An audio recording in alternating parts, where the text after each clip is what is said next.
तो नमस्कार दोस्तों, मैं सुमित कुमार और आप देख रहे हैं नवजीवन 24 न्यूज़।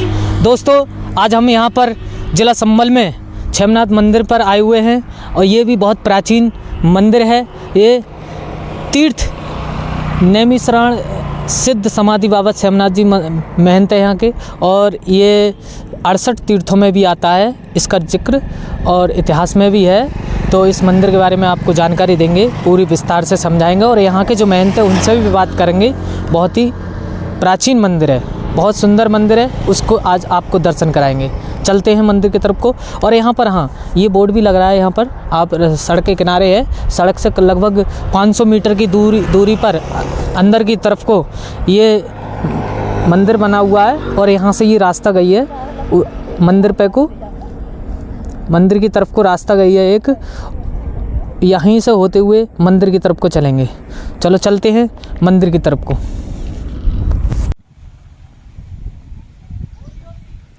ये मेन रास्ता आ गया। ये एक संभल की ओर से रास्ता आ रहा है और ये मंदिर की ओर जा रहा है। ये एक मंदिर का फर्स्ट गेट है, जैसे कि आप लोग देख रहे हैं।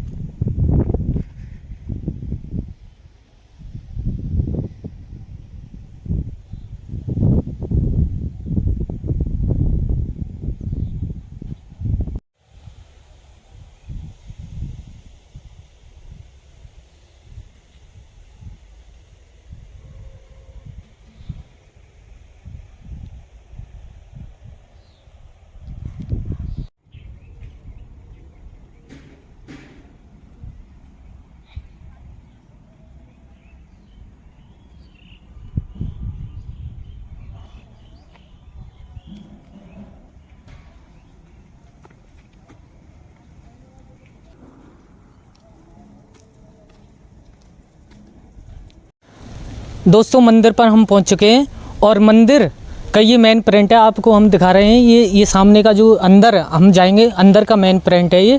अब अंदर हम पहुंच रहे हैं और मंदिर के बारे में विशेषताएं बताएंगे आपको कि क्या विशेषताएं हैं मंदिर की और क्या यहाँ की प्राचीनता है, क्या इसका महत्व है, आपको सब विस्तार से समझाएंगे। यहाँ के जो महंत है उनसे भी हम बात करेंगे, उनके क्या विचार हैं वो भी आपको हम बताने की कोशिश करेंगे। अब चलते हैं अपने अंदर की तरफ को। आप देख रहे होंगे यहाँ का जो बाहर का जो नज़ारा है वो मंदिर के बाहर का है। यहाँ पर ग्राउंड खाली है और कुछ फसल भी हो रही है। इधर ये आप देख रहे होंगे मिट्टी आई हुई है। यहाँ की जो व्यवस्थाएं हैं वो एकदम सफाई करने के लिए, बढ़िया तरीक़ा से करने के लिए यहाँ पर मिट्टी भी आई हुई है। और हम अपने अंदर के लिए चलते हैं और उनसे भी जानकारी लेंगे कि कितना पुराना, सदियों पुराना मंदिर है और क्या इसकी विशेषताएँ हैं। का नज़ारा है ये आप देख रहे होंगे, यहाँ का ये अंदर का नज़ारा है। ये संभल, जिला संभल में मौजूद है और वहीं हम मंदिर में आए हुए हैं।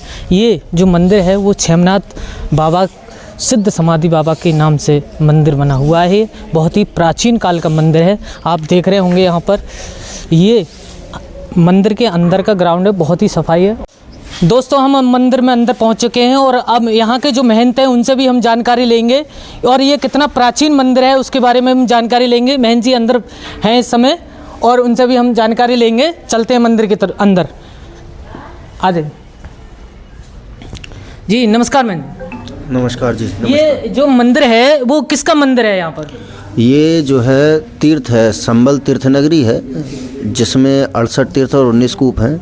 उसमें से एक तीर्थ जो तीर्थ नैमिषारण्य के नाम से जाना जाता है, इसे वर्तमान समय में नीमसार नाम से भी जाना जाता है। तो यहाँ तीर्थ है, 68 तीर्थों में जो एक तीर्थ है, जो कि वर्तमान समय में सबसे जागृत अवस्था में जो तीर्थ है वह है। और इसके साथ साथ यहाँ पर एक सिद्ध शिरोमणि बाबा छेमनाथ जी की सिद्ध समाधि है। बाबा छेमनाथ जी यहाँ के सिद्ध हुए हैं, क्षेत्रपाल हैं बाबा छेमनाथ जी। कहते हैं कि संभल में बाबा छेमनाथ अवधूत, निर्धन को धन दे, बांझन को दे पूत। तो बाबा छेमनाथ जी जो हैं सभी लोगों के कार्य बनाने वाले हैं, बिगड़ी बनाने वाले हैं। इसी श्रृंखला में यहाँ पर जो है प्रत्येक गुरुवार को मेला लगता है। प्रत्येक गुरुवार को यहाँ पर हज़ारों श्रद्धालु आते हैं, दर्शन, पूजन, पठन, तीर्थ में स्नान इत्यादि करते हैं और बाबा से अपने मनोरथ मांगते हैं। और जैसे जैसे लोगों की, श्रद्धालुओं की मनोकामना पूरी होती है, उसी तरह से लोग जो है यहाँ पर प्रसाद, चादर इत्यादि चढ़ते हैं। और जो है यहाँ के क्षेत्रपाल होने के साथ साथ बाबा को प्रसाद जो चढ़ता है वो पीला प्रसाद चढ़ता है, पीली चादर चढ़ती है। जैसे जैसे श्रद्धालुओं की मनोकामना पूर्ण हो जाती हैं और जो सामर्थ्य होते हैं, जो क्षमतावान होते हैं, तो वो यहाँ पर जो है भंडारे इत्यादि दान पुण्य इत्यादि कर्म करते हुए हैं। अच्छा, ये लगभग कितने वर्षों पुराना मंदिर है? देखिए, जो संबल है, तीर्थ नगरी है, तो ये तो सतयुग के समय भगवान ब्रह्मा विष्णु जी के द्वारा भगवान से ब्रह्मा से कहने के बाद भगवान विश्वकर्मा के द्वारा बनाई गई है और संबल त्रिकोणीय अवस्था में बसा हुआ है। इसमें 68 तीर्थ और 19 कूप हैं और माना जाता है ये चारों युगों में जो है संबल नगरी रही है।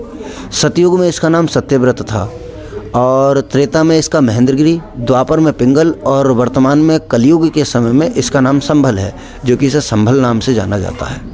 अच्छा, यहाँ जो क्षमनाथ मंदिर है, यहाँ पर ये 68 तीर्थों में आता है।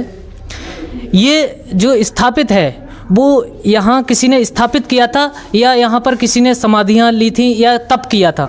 तब तो बाबा क्षेमनाथ जी ने किया है, लेकिन जो ये मंदिर और प्रांगण की जो स्थापना की गई है वो देवों के द्वारा की गई है, क्योंकि तीर्थों का जो निर्माण किया गया है वो देवताओं के द्वारा किया गया है। और ये तीर्थ होने के साथ साथ यहाँ पर बाबा क्षेमनाथ जी ने इसे उस समय पर किसी भी समय कालांतर में, पिछले समय में 1000 वर्ष कह लें या 2000 वर्ष कह लें, इस चीज़ की कोई पुष्टि नहीं है। हालांकि ये है कि नाथ संप्रदाय के संत जो रहे हैं वो चारों युगों में हुए हैं, तो किसी समय में बाबा क्षेमनाथ जी ने इसे अपनी तपोभूमि बनाया है। यहाँ पर एक बट वृक्ष है, उसके नीचे एक संत को चाहिए क्या? एक संत को चाहिए एक तो छाया और दूसरा जल। जल के लिए यहाँ पर कूप और तीर्थ थे और छाया के लिए वृक्ष था, तो बाबा क्षेमनाथ जी ने यहाँ पर तपोभूमि बनाई है। और जैसे जैसे पिछले समय में संत रहे हैं तो लगभग 20 से 25 यहाँ पर संतों की समाधियाँ हैं और अनेक देवालय हैं, जैसे कि शंकर जी का शिवालय है, हनुमान जी की प्रतिमाएँ हैं, एक विराट स्वरूप में हनुमान जी हैं, शेरों वाली मैया हैं, नवग्रह हैं और एक बृहस्पति देव की जो संबल क्षेत्र में जो बृहस्पति देव का जो पूजन होता है वो एकमात्र इसी स्थान पर होता है। सत्यनारायण भगवान का पूजन जो होता है वो केवल इसी एकमात्र स्थान पर संबल में होता है। और बाबा क्षेमनाथ जी जो है सभी लोगों के मनोरथ पूर्ण करते हैं, सभी की मनोकामना पूर्ण करते हैं। अच्छा, आपका नाम क्या? मेरा नाम बालयोगी दीनानाथ है। मैं नाथ संप्रदाय से ही बिलोंग करता हूँ। हमारे नाथ परंपरा की यहाँ समाधि है बाबा क्षेमनाथ जी की। कब से रह रहे हैं आप? ये हमारी तीसरी पीढ़ी है। हमारे गुरुजी थे, उससे पहले हमारे दादा गुरुजी थे, उससे पहले और भी संत रहे हैं जिनके नामों की पुष्टि नहीं है। अच्छा, ये जो आपने यहाँ बट वृक्ष का जिक्र किया था वो कितने वर्षों पुराना है? इसका ये भी सदियों पुराना बट वृक्ष है। आप दिखा सकते हैं? हाँ, ये बराबर में ये बट वृक्ष यही है, आप देखें इसकी प्राचीनता है। ये वर्षों, हजारों वर्षों पुराना ये बट का वृक्ष है, आप देख रहे होंगे। ये बहुत ही कम दर्शन हो पाते हैं यहाँ के, और आप यहाँ पर आओगे तो और ज़्यादा मतलब जो आपकी मनोकामनाएं वो पूरी होंगी। यहाँ बहुत ही प्राचीन, हजारों वर्षों, लाखों वर्षों पुराना ये मंदिर है। यहाँ की बहुत ही ज़्यादा मान्यता है। और यहाँ के जो महंत हैं बाल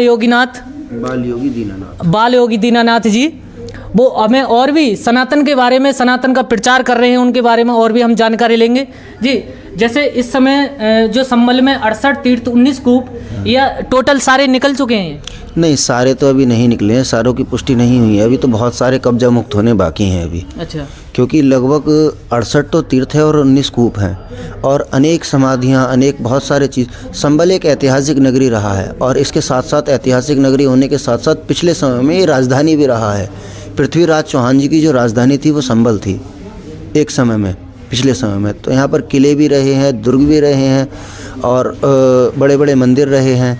तो जो आक्रांता आए उन्होंने आक्रमण किए हैं। यहाँ की सल्तनतों को जो यहाँ की जो धरोहरें थी, सनातन की जो धरोहर थी, उनको मिटाने का प्रयास कई बार किया गया है।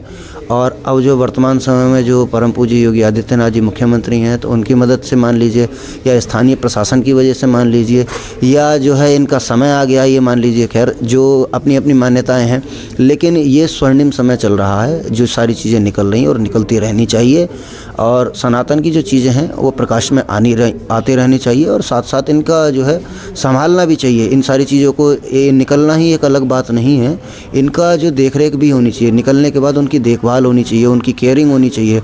तो इन सारी चीज़ों को लेकर जो है हमारी जो सरकार भी काम कर रही है, स्थानीय प्रशासन भी काम कर रहा है।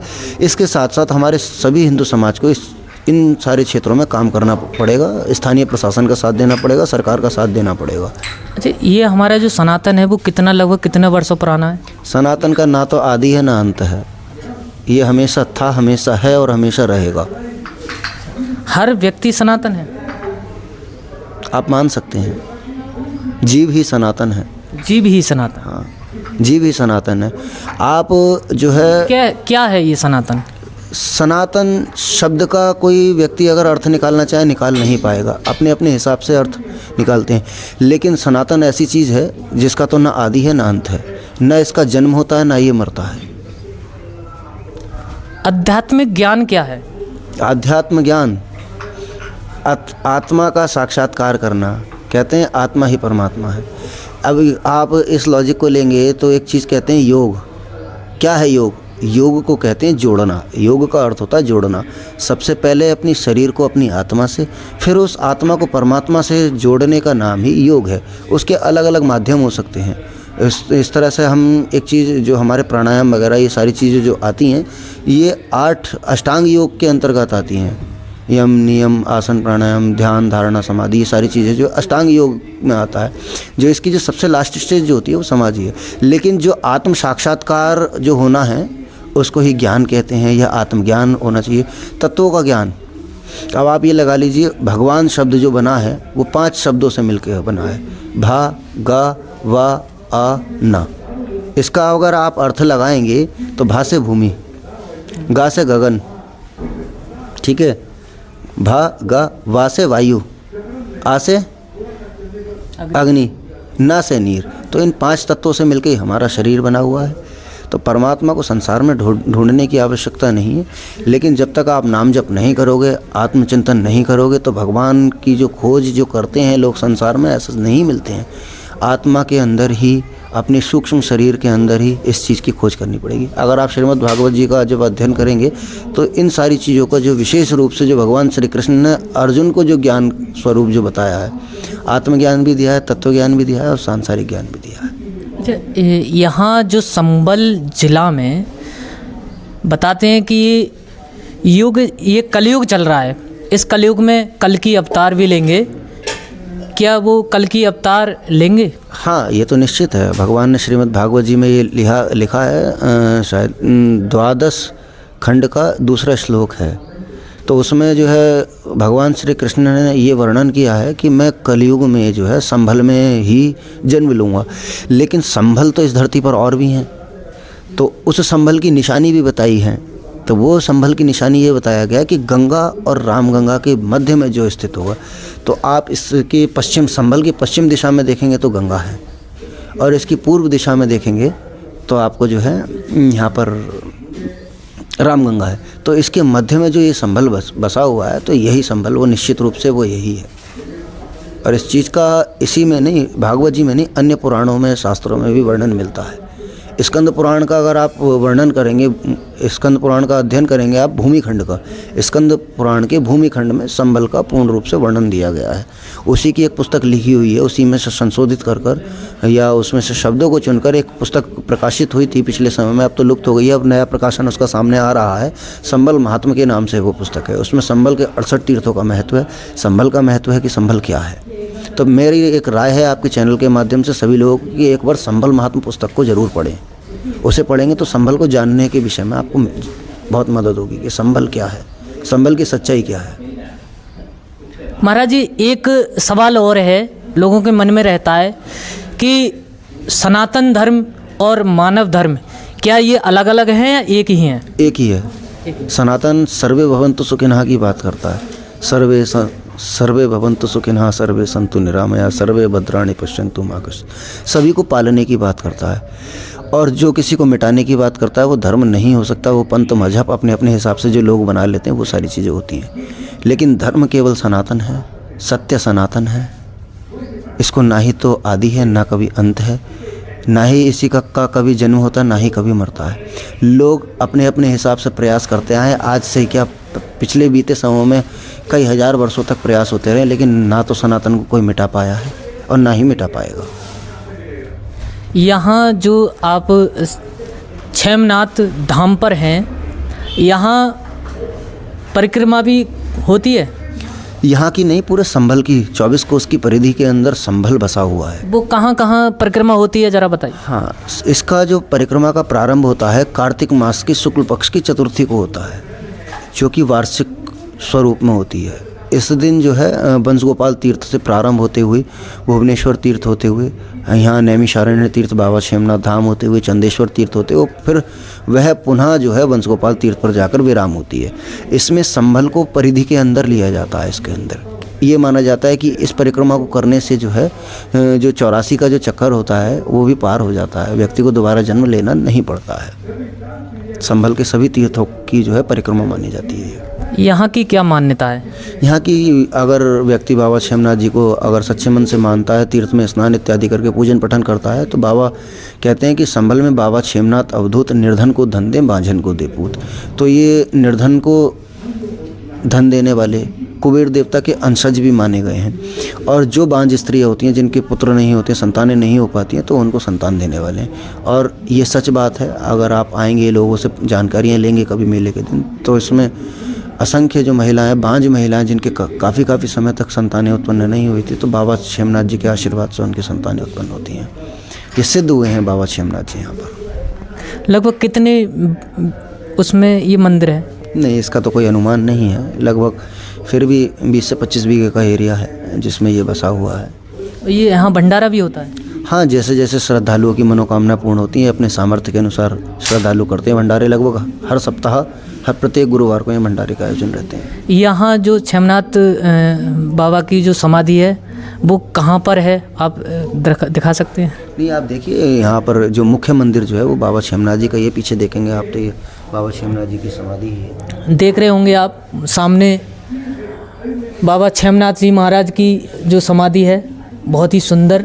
और यहाँ पर ये महाराज जी, यहाँ पर जो समाधि उन्होंने किस, ये माना जाता है जीवित समाधि है। हाँ, बाबा ने अपने आप को यहाँ समाया है तप के बल से, वैसे नहीं पूरे हुए, इन्होंने अपने आप को यहाँ समाया है। चेतन समाधि है, आज भी जागृत अवस्था में। और आपको बाबा क्षेमनाथ जी के चमत्कार देखने को मिलेंगे आज भी। ठीक है, ये थे हमारे यहाँ के जो संबल तीर्थ नगरी में ये क्षेमनाथ बाबा का जो बाल योगीनाथ जी महाराज जी से जो चर्चा हुई, जो बातें हुई, और एक एक बात में बहुत ही सत्यता झलक रही थी। बहुत ही अच्छे से बताया यहाँ के बारे में, संबल तीर्थ नगरी के बारे में, 68 तीर्थ 19 कूपों के बारे में यहाँ बहुत अच्छे से समझाया हमको, और यहाँ की विशेषताएं बताई। यहाँ पर श्रद्धालुओं की मनोकामनाएं पूरी होती हैं। और यहाँ आप देख रहे होंगे बाबा क्षेमनाथ जी महाराज की समाधि भी है, हम आपको दिखा रहे हैं। आइए, ये बाबा क्षेमनाथ की समाधि है, जो उन्होंने यहाँ पर जीवित समाधि ली थी। ये वही समाधि है। यहाँ पर आने से लोगों की मनोकामनाएं पूरी होती हैं। ये आप देख रहे होंगे, इधर एक कुंड भी बना हुआ है। आपको हम दिखा रहे हैं, ये कुंड भी बना हुआ है यहाँ पर। बहुत सुंदर कुंड है, बहुत काफ़ी प्राचीन कुंड है यहाँ बना हुआ। और एक यहाँ प्राचीन कुआं भी है जिसके बारे में हम आपको दिखा रहे हैं। यहाँ देखिए, सदियों पुराना प्राचीन कुआं, जो 68 तीर्थ 19 कूपों के बारे में जिक्र आता है, ये उन्हीं में से एक कुआं ये भी है। बहुत प्राचीन कुआं है। और यहाँ पर जो स्थापना हुई है, ये बजरंगबली की विशाल मूर्ति भी बनी हुई है। यहाँ आप देख रहे होंगे, बहुत ही विशाल मूर्ति है। ये देखिए, बजरंगबली की मूर्ति है। ये देखिए कितनी विशाल मूर्ति यहाँ जिला संभल में क्षेमनाथ बाबा के धाम पर बनी हुई है, स्थापित है। और यहाँ की बहुत ज़्यादा मान्यता है और बहुत सफाई रखते हैं यहाँ पर। दोस्तों, यहाँ की अगर जानकारी आपको अगर अच्छी लगी हो तो हमारे इस चैनल को सब्सक्राइब करें, लाइक करें, और वीडियो अगर अच्छी लगी हो तो इस वीडियो को शेयर भी कर दें। धन्यवाद दोस्तों।